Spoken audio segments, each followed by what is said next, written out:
أهم التفاصيل لمشروع تربية الفراخ البياض في المنزل، وإزاي أبدأ وأشتغل بطريقة صحيحة. أهم النقط اللي هنتكلم فيها في فيديو النهاردة، وأول سؤال بيجيلنا: هل مشروع الفراخ البياض مربح ولا لأ؟ مشروع الفراخ البياض مناسب للتربية المنزلية والمشاريع الصغيرة ولا لأ؟ تاني نقطة هنتكلم فيها: إزاي نجهز مكان عشان نربي فيه فراخ بياض. النقطة التالتة اللي هنتكلم فيها: ازاي نشتري فراخ بياض، وفين المصدر الموثوق اللي نجيب منه فراخ بياض من غير ما ينضحك علينا ومن غير ما نتغش في الفراخ. رابع نقطة هنتكلم فيها: ازاي نتعامل مع الفراخ لو جبناها عمر 100 يوم ونمشي معاها صح بحيث الفراخ تدينا أعلى نسبة إنتاج. خامس نقطة وهي: ازاي نقدر نحافظ على الفراخ اللي عندنا كمشروع صغير من الإصابات البكتيرية ومن الإصابات الفيروسية. سادس نقطة هنتكلم فيها وهي تسويق البيض. ويبقى احنا كده لخصنا مشروع تربية الفراخ البياض في التربية المنزلية. الإجابة على أول سؤال: وهل مشروع الفراخ البياض مربح وكويس في التربية المنزلية ولا لأ؟ الإجابة نعم، مشروع تربية الفراخ البياض أو تربية الدواجن عموما في المنزل مربح. وزي ما قلنا قبل كده إن 100 فرخة بتربيهم في البيت بيبقى مكسبهم زي 200 فرخة بيكونوا متربيين في المزرعة، لأنك بتوفر تكاليف عمالة وتكاليف إيجار، وحتى استهلاك المية والكهرباء بيكون أقل. فعشان كده قلنا التربية المنزلية الربح بتاعها كويس بشرط إنك تشتغل صح. تاني سؤال وهو: إزاي نجهز مكان مناسب لتربية الفراخ البياض؟ قدامك حل من الاتنين: يا إما هتربي تربية أرضية أو هتشتغل في بطاريات. لو هتربي تربية أرضية فهنقول إن المتر المربع بياخد 7 أو 8 فراخ بياض بحد أقصى. لو هتربي في بطاريات ففي بطاريات هرمي وفي بطاريات رأسية، والبطارية الهرمي بتاخد من 110 ل 120 فرخ. الأساسيات اللي لازم تكون موجودة عندك: علافات للفراخ، وسقايات، وأرضية مفروشة نشارة، وبياضات عشان الفراخ تبيض فيها، ولمبة موجودة في المكان عشان الإضاءة، وشفاط، وفي الصيف خلية تبريد. وكده يبقى المكان بتاعك جاهز للتربية سواء أرضي أو بطاريات.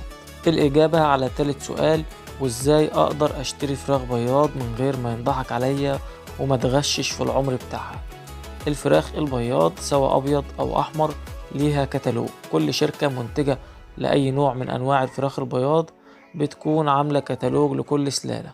أسهل طريقة تعرف بيها الفراخ البياض عمرها مناسب للوزن بتاعها ولا لأ بيكون عن طريق الوزن، وإنك تقارن وزن السلالة على الطبيعة بالوزن في الكتالوج. نفترض إنك هتشتري السلالة اللي لونها أبيض عمر 100 يوم، يبقى وزن الفراخ عندك لما تيجي توزنها في المزرعة لازم تكون الفراخ كلها معدية الكيلو 100 أو كيلو 150 جرام. ده الوزن الطبيعي للفراخ عمر 100 يوم. توزن الفراخ مثلا، تاخد من كل مكان في العنبر 5 فرخات وتوزنهم، هتلاقي ان وزن الفراخ من كيلو 150 لكيلو و200 جرام. يبقى كده الفراخ دي عمر 100 يوم مظبوط. واهم حاجة التجانس، يعني الفراخ تكون كلها قريبة من وزن واحد. لو هتشتري السلالة اللي هي لونها احمر هيبقى وزنها من كيلو 150 لكيلو 300، دي عمر 100 يوم. يبقى انت كده دي اسهل طريقة هتعرف بيها عمر الفراخ في المزرعة، لان المشكلة كلها في مشاريع تربية الفراخ البياض بتكون بسبب الغش في الاعمار. لو لقيت الفراخ الاوزان بتاعتها مختلفة عن الاوزان دي يبقى كده في غش في الاعمار، ولازم تبعد عن المكان ده، لانك لو اخدت منه فراخ مش مطابقة للكتالوج الفراخ دي هتاخدها بسعر غالي وهتتأخر عندك عشان تبدأ تنتج معاك بيض. بالنسبة لقياس المناعات عشان نعرف الفراخ دي واخدة جميع التحصينات ولا لأ، فالحل انك تاخد عينات دم من كذا فرخة من الفراخ اللي انت هتشتريها، وتروح معمل بيطري وتعمل تحاليل للفراخ دي وهتقيس المناعات بتاعتها. ايسر في التحاليل المناعات بتاعة الفراخ والمقاومة بتاعتها للفيروسات.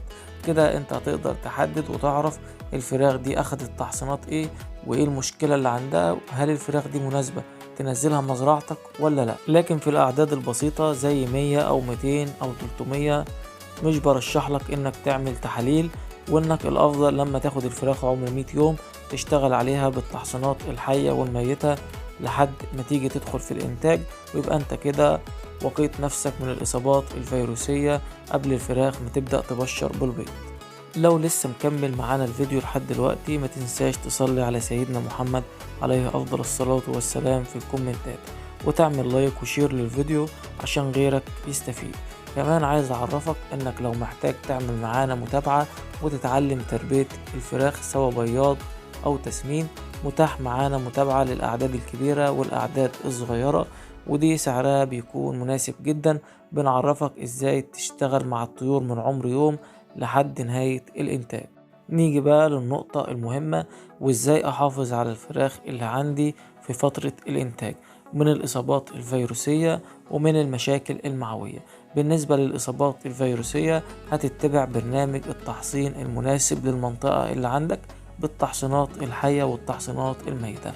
المشاكل المعوية لازم الفرشة عندك تكون كويسة، والمية عندك تكون نظيفة باستمرار، والعلف تكون الجودة بتاعته كويسة، وهتلاقي الدنيا عندك ماشية تمام. وهتمشي على برنامج أدوية في بعض الفيتامينات والأملاح والكالسيوم وجرعات الديدان وبعض المضادات الحيوية. آخر نقطة هنتكلم فيها وهي تسويق البيض للأعداد الصغيرة.